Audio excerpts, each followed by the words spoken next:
Welcome back, brothers and sisters. I am Braden. This is Langley Outdoors Academy, and thank you for stopping by. All right, guys, we have a massive update to the Chipman nomination as director of the ATF. Now, you guys know we've been covering this ever since Biden came out in a Rose Garden ceremony and blatantly attacked half the country, all those that support the Second Amendment, and pretty much violated his oath of office by attacking the Second Amendment. No big deal. But in that attack, or that announcement, he introduced David Chipman for nominee of the director of the ATF. Now, ever since then, we've been following the ups, the downs, the lefts, the rights. We've been on this all day long. Every night we talk about similar things of this nature. But there has been a narrative shift. This is important. This is massive, actually. The left-wing media is now attacking Biden because the nominee is failing. This is huge news. This is something that you guys need to spread out to every single person you know. Leave a comment on this video. Let me know what you think, because this is a big deal. And it speaks directly to how powerful you as an individual are. You're an American citizen. You have a vote. You have an elected representative of which you can express your displeasure or your pleasure. And we are doing it so effectively that they cannot get this done easily. And we're making a difference. So don't you ever doubt your impact and your power, because it's in you as an American citizen. Now, enough of that. Let's get to this article, because we're going to dive in really deeply. The left-wing media is attacking Biden. If you don't believe me, the article is in the description box below. I want to know what you guys think, and let's dive in, because you're going to see some familiar names that we haven't seen in a couple months popping into this, and I want to know if you guys remember them. So, here's the article itself, again, from Politico. Gun safety groups to Biden. Do more to get your point man confirmed. The White House says it's pushing for the president's ATF nominee. Activists say it could be doing a fair bit more. Now, what we talked about, just a little bit of a reminder from Politico's perspective specifically, every time that the left-leaning media wants something done, they start doing attack pieces and put pressure on the politicians, specifically the Democratic politicians. If you guys will recall, and this is the part I want you to see if you remember, back in February, March, and April, we were talking about how Politico was putting out hit ads and hit pieces against the White House because they weren't doing enough about gun control when they had the majority and all this momentum. Very quickly after that, H.R. 8 and 1446 passed the House very quickly. They started putting out things about the PLCAA. They started attacking it full bore, but it just coincidentally was after the Politico articles hitting them on it, all right? Let me know if you remember that, because here we go again. And I think we're at a fever pitch, because we're going to start seeing more now. The confirmation of David Chipman to lead the Bureau of Alcohol, Tobacco, Firearms, and Explosives is increasingly in peril. Now, what's important here is earlier in this whole process, they used flowery language, like it's on the fence, it could be on the rocks. Dick Durbin said, you know, there's lots of issues, but we're still hoping it works out. Now they're coming out flat out and saying it's in peril. That is a big shift, and you're going to start to see movement.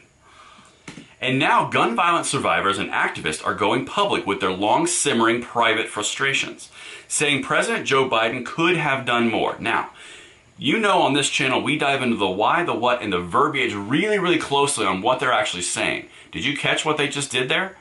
Saying President Joe Biden could have done more. That is a past tense. That is implying that this is done and they did not do it as they should have. You see what I'm saying? This is crucial because it's going to continue. First we go with peril. They could have done more. These are very negative terms and narrative frames. Let's keep going.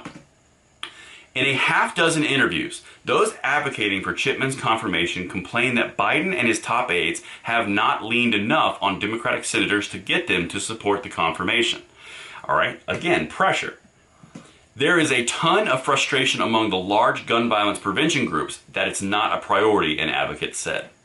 All right, so here is what specifically, and this is the part I want to know if you guys remember this individual, because he was mentioned in Politico articles when it was coming down to the gun violence prevention, when it was coming down to the gun legislation, those things. Let me know below if you remember.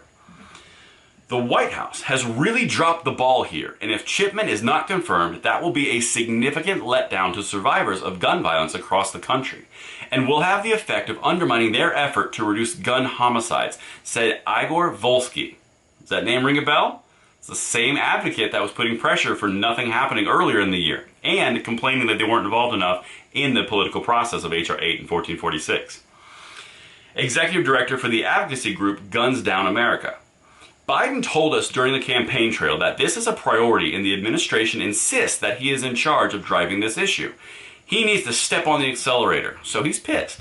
He knows that this is in trouble and it's going to be a blow. He even says it in the front. They've really dropped the ball here. And if he's not confirmed, they've never used that language before. Before, it's when he's confirmed. Now it's if he's confirmed. They're shifting to a narrative that is not really confident. Okay? And this is the part of the article that I wanted to highlight to you guys, because this is where you matter. Every single thing that you do matters, and your pressure that you're putting on, whether you think it works or not, is working. We are part of a democratic process where we can have an impact on the way that we are led, and we are basically governed. Because, it's our government, it's not the politicians' government. And that's something that's lost a lot, but I know you guys are on it. Chipman's nomination is in jeopardy after Senator Angus King, an independent from Maine and a member of the Democratic caucus, signaled to both the Biden administration and his Democratic colleagues that he is not supportive of the nominee. King is under pressure from gun rights groups, including the Sportsmen's Alliance of Maine, to oppose Chipman. That is individuals working together in a common direction. That is huge. You're affecting change and everyone doesn't even necessarily see it yet. King told colleagues in the past week that he is currently a no on the nomination, according to a Democratic senator. He also told the White House in recent days that he is unlikely to vote for Chipman, according to two others familiar with the discussions. All of those sources caution that King could change his mind. It's not over yet, but it doesn't look good, right? I'm not out here to prognosticate on what's going to happen, but what I am telling you is for the Politico to send an article attacking the White House, the left-wing darling administration, on what they were not doing correctly, that it is in peril and that they could have done more, they are reading that this is not a good thing, and they're letting their left-wing readers know that they are in trouble and you need to be upset at the White House. Earlier on in this process, they were giving him cover.